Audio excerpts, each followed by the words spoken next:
Very good evening my dear students, this is Rahul Dev and welcome back to Vidya Mandir classes आरा।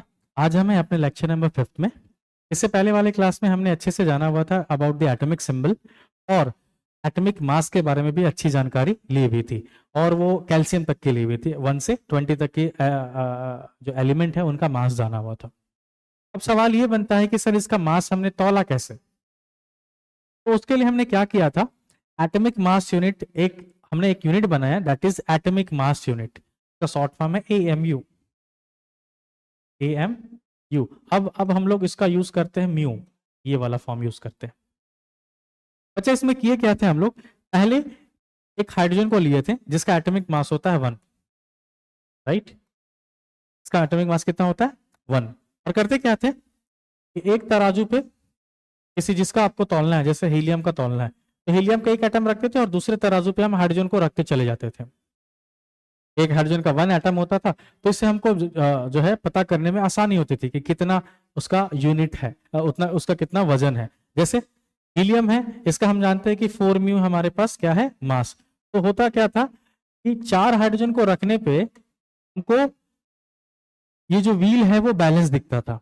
इसका मतलब ये है कि हीलियम का जो मास है वो हाइड्रोजन से 4 गुना ज्यादा है। यही अगर हम हीलियम को ना रख करके अगर किसी और एटम को रखते थे, जैसे सपोज करो नियॉन को रखते थे, तो हमको देखने को मिलता था कि 10 हाइड्रोजन, सॉरी 20 हाइड्रोजन होगा,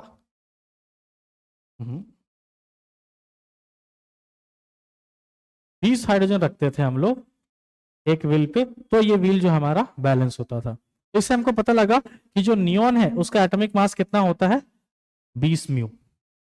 आ रही बात समझ? इसी तरीके से कार्बन का रखा तो 12 आया, है ना? कैल्शियम का रखा तो 40 हाइड्रोजन रखने पड़ते थे दूसरे व्हील पे। तो इस तरीके से हमने जो है मास निकालना शुरू किया।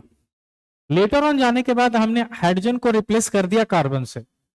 अब हम कार्बन को यूज कर रहे थे एटॉमिक मास तौलने के लिए, लेकिन उस कार्बन को रखने से पहले कुछ हमारे पास समस्याएं थी कि कौन सा कार्बन को रखें, कौन सा कार्बन को रखें, मतलब हाँ बच्चा, तो वो कार्बन हमारे नेचर में 3 टाइप के हैं। एक को बोलते हैं हम लोग कार्बन 12, एक को बोलते हैं कार्बन 13, एक को बोलते हैं कार्बन 14। ये तीनों है क्या? These are the isotopes of the carbon. हमने ये देखा कि नेचर में एक टाइप की कैरेक्टरिस्टिक्स होल्ड करने वाले, एक तरीके की प्रॉपर्टीज होल्ड करने वाले, मतलब एक ही टाइप का एटॉमिक नंबर होल्ड करने वाले का अलग अलग मास था। एक हमारे नेचर में कार्बन ऐसे आए जिनका मास था 12 म्यू, एक हमारे नेचर में ऐसे आए जिनका 13 म्यू, और एक ऐसे आए जिनका मास जो था वो 14 म्यू था। तो एक ही कार्बन एटम जिसकी तीनों की प्रॉपर्टी सेम है लेकिन तीनों की मास है, इसको हम लोग आइसोटोप के नाम से नवाजे थे। और ऐसा कार्बन जिसका मास 12 है, सॉरी क्या हो रहा है, जिसका मास 12 है उसको हम लोग नाम दिए थे कार्बन 12, जिसका मास 13 है उसका कार्बन 13, और जिसका मास 14 है उसको लिखे थे हम लोग कार्बन 14। तो हमने हाइड्रोजन को रिप्लेस किया हुआ था इस वाले भाई साहब से, कार्बन 12 से, राइट? तो वो कैसे किया हुआ था? रिप्लेस करने का भी तरीका था, कैसे किया हुआ था? पहले इसको मिटाइए। एक बच्चा, हमने क्या किया, कार्बन 12 का एटम लिया और उसको 12 भाग में कन्वर्ट किया।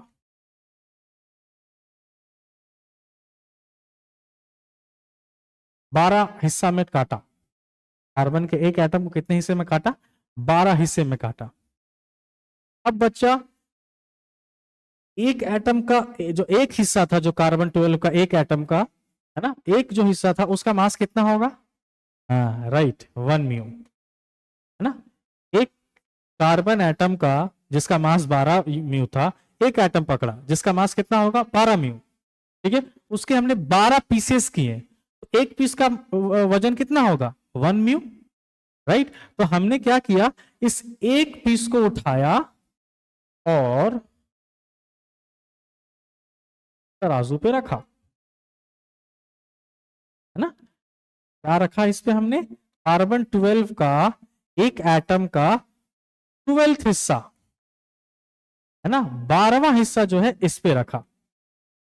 एक हिस्सा, 12 हिस्से किए, एक हिस्सा रखा जिसका वजन कितना होगा 1 म्यू, और दूसरे पे जिसको तोलना है उसको रखा, जैसे एच मान लो हमको तोलना है, तो एच एक तरफ रहा, एक तरफ ये था, तो बच्चा पलरा किधर भारी, उधर भारी।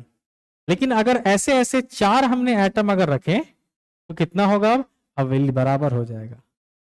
इसका मतलब इसका मास कितना निकल जाएगा 4 म्यू।